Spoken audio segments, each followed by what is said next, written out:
So Netflix's One Piece is here. It's here and it's here to stay. And a lot of people are actually enjoying it. Great for everybody who's enjoying it. I have yet to watch it, but I probably will end up checking this series out at some point in time. But one of the big worries with Netflix's One Piece was that it was going to be like every other live action adaptation for an anime or a manga that has ever came before it. It was going to be bastardized to some extent. It was going to have nothing but woke nonsense in it. It was going to have everybody becoming gay or something along those lines. And now we have come to find out that none of that is true with Netflix's One Piece, thankfully, at least for now. Of course, this is just the first season. It could definitely do The Last of Us and bait and switch people, but again, right now it's just the first season. But why am I talking about Netflix's One Piece? Well, apparently, a lot of stuff is coming out about the mangaka Ichiro Oda, who has come out and recently said a bunch of things regarding One Piece on the Netflix version, and how he has had this seemingly amazing control over the production process, right? Like he's actually been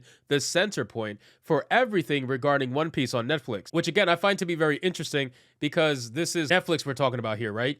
They're going to take every opportunity to try to do something to wokeify this nonsense. And one of the things Netflix loves to do is to make romantic relationships exist where they didn't exist prior, right? So in this scenario, we have a headline from Bounding Into Comics that says Netflix's live-action One Piece showrunner reveals that Ichiro Oda was adamantly against any romances between the Straw Hats and says that that's a hard no. So Ichiro actually came out and denied Netflix the opportunity to romantically change the characters because we all knew that they wanted to do that. We all knew that Netflix, if they're able to, if Netflix was allowed, let me be very clear. If Netflix was allowed to do nonsense with One Piece, they absolutely would do nonsense with One Piece, if you guys get what I mean. So let's get into this article, guys, from Bounding Into Comics. But of course, before we do, just consider giving this video a subscribe. I'm Shadow Banned as hell, and like the video to help push us out into the YouTube algorithm. It says, in directly responding to the obsessive hopes of series shippers far and wide, Netflix's live-action One Piece co-showrunner has revealed that one of the series creator Ichiro Oda's core demands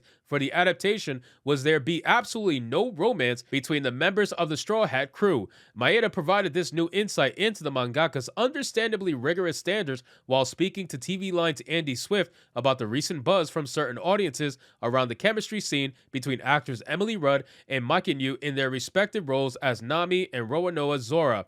Pressed by the outlet on whether or not the ease in which the actors got along on screen was hinting towards an eventual romance between the two heroes, the showrunner adamantly declared that any such reading of their relationship as both friends and crew members was not intended. And guys, this is obviously not the first time this has happened. We see it happen all the time. Remember when they said that Link was gay, trans, and all this stuff? It's because you have people that their sexuality is their entire identity, right? This is how they get through life. This is the only way that they can claim to be any sort of different, special. It doesn't matter, right? So their sexuality is everything. So with people like that, when they're watching content like One Piece, they actively seek this stuff. They look for lines that aren't there. They look for relationships that aren't there. They take friendships and make them romantic relationships. They have to, because that's all they ever see. It's the same people who only see things through race. You also have people that only see things through sexual identity. It's very boring. It's very dull. Just like Az said in his rant, it's very much true.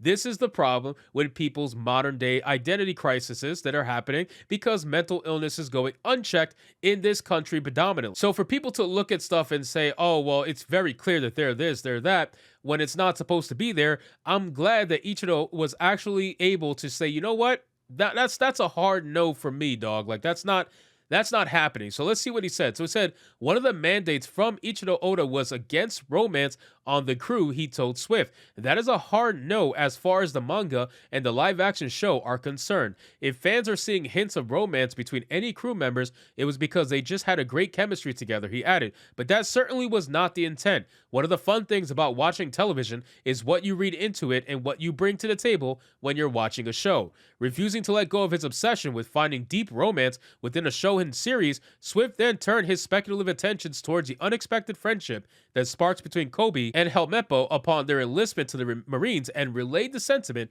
Let's be honest, if One Piece were any other Netflix original series, Kobe and Helmeppo probably would be a thing by now. In turn, Maeda shut down this line of thinking and assured Swift that their friendship was nothing more than a true bromance, and that despite their stories receiving a slight expansion from the original manga, they would not suddenly be revealed to have romantic feelings for each other. And that's exactly my point.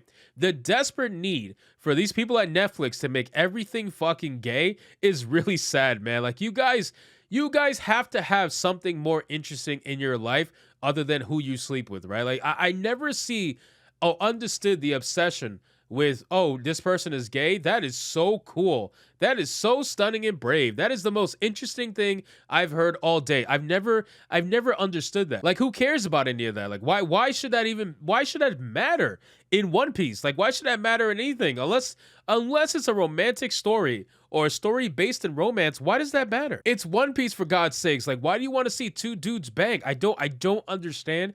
But again, it's because for these people, the message is everything. The agenda is everything. They have to have it everywhere. If they're not constantly validated 24/7 in their lives through the TV shows they watch, through the movies that they watch, through the books that they read, if they're not validated with everything, their lives have no meaning. And this is the problem going on. So it says, I wanted Kobe to have a relationship that grew and changed as they went along, becoming unlikely allies after being hardened enemies at the beginning, Maeda assured Swift. It should be noted that Oda's aversion to romance within One Piece, particularly among the Straw Hats themselves, is not limited to Netflix's live-action adaptation. Rather, the mangaka has consistently held that such storylines have no place in his series because its target audience is primarily young boys. Asked by a fan during Jump Fest of 2009, who does Nami like in a romantic sense, the mangaka asserted, in a romantic sense, I don't think there will be any romance among that crew. Nami probably sees all the good aspects and qualities of those guys, but One Piece isn't a romance. Maybe a lot of girl readers ask this kind of question, he then bluntly observed, per a transcription of his appearance provided by Viz Media. Boys are not interested at all. One Piece is basically a shonen manga for boys, so romance isn't depicted. And you know what? That's fine. That is perfectly fine. Because again, romance doesn't have to be in everything. Romance should not be the center point in every single story. This is why there is different sectors of entertainment, right? This is why you have romance comedies or romance movies, romance novels. This is why that stuff exists, so that if you want to tell stories like this, you can put that in that, right? Like, if you're trying to tell an epic adventure like One Piece, then keep it to the epic adventure. It doesn't have to have romance in it at all. And that goes for straight romance as well, which it very clearly doesn't have. So, like, it doesn't matter. Like, gay romance, straight romance, it doesn't have to have it. It could just be a story that is epic, and that's exactly what it is. And I'm glad that Oda is involved in a Netflix adaptation. Otherwise, if they were not involved, he guaranteed would have a lot of gayness on his hands in his adaptation if Netflix had anything to do with it. So anyway, guys, thank you so much for watching this video. I hope you did enjoy it. And if you did, consider leaving me a subscribe. I would greatly appreciate it. Don't forget to like the video, comment, let me know what you thought, and I'll see you guys on the next one. Hypnotic out.